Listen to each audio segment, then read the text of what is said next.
Akimara kumubwira ngo ndakubabariye, Pedro yaramubwiye ati ngwino ujye iwanjye mu gihe tutarashyiraho gahunda y'ubukwe niho uzaba uri kuba. Linda yarishimye aramuhobera binjira mu modoka baragenda. Bageze mu rugo, Linda yitegereza inzu, yitegereza ibirimo, yitegereza uburyo abakozi bacicikana, yitegereza imodoka ziparitse muri urwo rugo, aravuga ati ubundi ubu ni bwo buzima bwanjye. Mu mutima aribwira ati wa mukobwa we, sinkuzi, sinzi n'aho wahuriye na Pedro, sinzi n'ibyabaye hagati yanyu, ariko nzakora ibishoboka byose ntuzigere umenyekana. Umunsi ukurikiyeho Pedro yakoresheje inama abwira abakozi bose ko bagomba kwitegura ko hari umunsi mukuru wo kwerekana umukunzi we. Jessie yakoraga akazi neza, yari umukobwa ucishije make ariko ubona ko ari umukene ariko akagira n'ikinyabupfura, bityo abantu batangira kumukunda. Manager rero yatangiye kumukunda no kumwiyumvamo, agakora byose kugira ngo arebe ko yaba ari hafi ye, ariko Jessie akamugendera kure kuko yari yarabonye ko atari umuntu mwiza. Manager amaze kubona ko atazabona inzira imugeza kuri Jessie, yakoresheje umukobwa uri sekreteri bita Bianca, amusaba ko yazakora uko ashoboye akamuhuza na Jessie, ko amukunda ariko ngo icyo agambiriye cyane ari ukuryamana nawe. Hashize igihe rero Bianca yatangiye kwikundisha kuri Jessie, atangira kumugira inshuti kugira ngo abashe kwigarurira icyizere cye.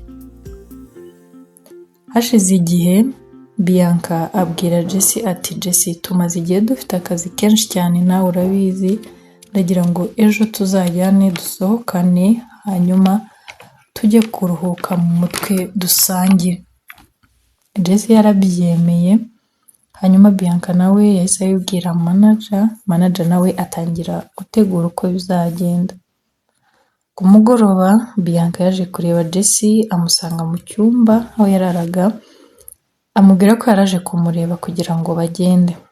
Jessie amubwira ko nawe yari arimo kwitegura kugira ngo aze kumureba, ariko Bianca akinjira yari afite amacupa abiri ya ji ikozwe muri strawberry.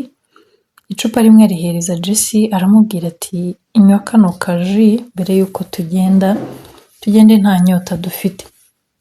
Jessie yarayifashe arayifungura atangira kunywa, undi nawe ariko amucunga ku jisho kuko yari yashyizemo ibituma asinzira. Jessie yakomeje kunywa ariko mu kanya atangira kubona ibintu bizenguruka.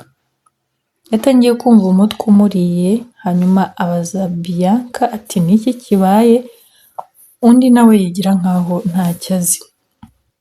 Bianca amaze kubona ko Jessie azengerera ndetse nta mbaraga afite, yahise amubwira ati reka nkuzanire amazi. Yarasohotse, ageze hanze ahamagara manager ati akazi kanjye nakarangije, genda umusange mu cyumba. Manager yarabyumvise agenda yihuta dore ko bwari bumaze no kwira. Yasanze Jessie mu cyumba azengerera nta mbaraga afite, ndetse nawe abona umugabo arinjira ariko ntiyarebaga isura neza kuko yari amaze kunanirwa. Umugabo yatangiye guseka, atangira kumwegera amukorakora. Jessie nawe yahise yibuka ibyamubayeho mbere, ubwoba buramutaha, yahise ahutaza manager asohoka yiruka, ariko imbaraga zari nke kubera ibyo bari bamunywesheje. Yakomeje kwiruka akata muri koridoro za hoteli. Pedro nawe yari yaraye muri hoteli, asohoka mu cyumba yerekeza kuri reception.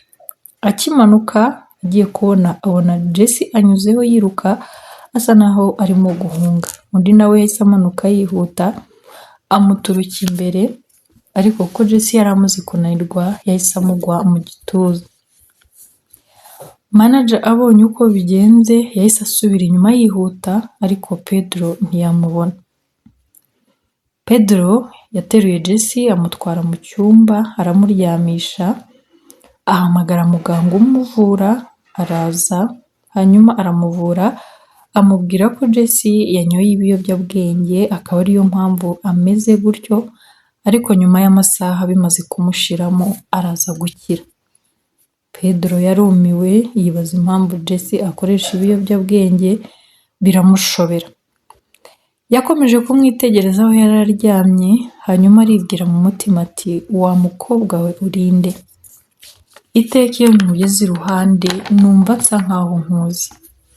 Uburyo uhumuramo nabwo ni bumwe n'ubw'umukobwa twahuye. Ese mu by'ukuri urinde? Pedro yibuka ko nubwo atabashaga kubona neza isura y'umukobwa, ariko yibuka neza ko yabonye ko uwo mukobwa afite inkovu nini ku rutugu. Pedro rero yahise yegera Jesse aho yari aryamye, atangira kumufungura ibifungo by'ishati kugira ngo arebe ko yaba afite iyo nkovu. Agifungura igifungo cya mbere, Jesse yahise akanguka, yitegereza aho aryamye, abaza Pedro uko byagenze. Undi nawe amubwira ko atabizi, ko yabonye yiruka asa n'uhunga, yamugera imbere akamugwa mu gituza atazi ngo ni iki cyabaye. Jesse abwira Pedro ati ndumva umutwe undya cyane. Pedro nawe ati ni ibiyobyabwenge wanyoye. Jesse nawe ati ibiyobyabwenge? Ryari hehe? Pedro ati simbizi ariko muganga yabibonye. Jesse yarabyutse arasohoka ajya mu cyumba cye kuko abakozi bararaga kuri hoteli. Yagezemo aricara atangira kwibuka uko byagenze, ariko akibuka ko icyo kunywa Bianca yamuhaye cyari ji. Akibuka ku muntu wamwirukankanaga, ariko kubera ko yazengereraga yabonaga isura y'umugabo ariko ntamenye ngo ninde. Umunsi ukurikira rero wari umunsi wo kwerekana umukunzi wa Pedro. Byari ibirori bikomeye bitangaje, byari byateguwe kandi abantu bitabiriye bikomeye. Hanyuma rero abantu baranyoye, bararya, barasangira, ikirori kiraryoha cyane. Akanya ko kwerekana umukunzi karageze. Linda nawe bari bamwambitse neza, asa neza cyane. Linda rero baramuhamagaye, Pedro nawe amufata ikiganza, baramanuka. Hanyuma bageze hasi aho ikirori cyari cyabereye, Jesse yitegereje neza abona ni Linda. Yahise atungurwa cyane, yibaza koko niba ibyo arebesha amaso ari ukuri, kubera ko yari azi ko Linda ari kumwe na nyirakuru mu cyaro. Yakomeje kwegera imbere kugira ngo abashe kureba koko neza niba ari Linda, kubera ko ntabwo amaso ye yari ari kumwemeza ko ari Linda ari kubona. Linda nawe rero yakomeje kwitegereza mu bitabiriye ibirori, ariko amwenyura n'ibyishimo byinshi ku maso. Hanyuma akomeje kwitegereza kuko Jesse nawe yari yegeye imbere, yagiye kubonabona ahuje amaso na Jesse. Hanyuma yaramwitegereje aribwira mu mutima we ati Jesse. Iyi ni inkuru ya kabiri, ni igice cya kabiri cy'inkuru yacu. Tuzahure mu gice cya gatatu. Wakoze cyane kubana nanjye. Bye bye, ndabakunda.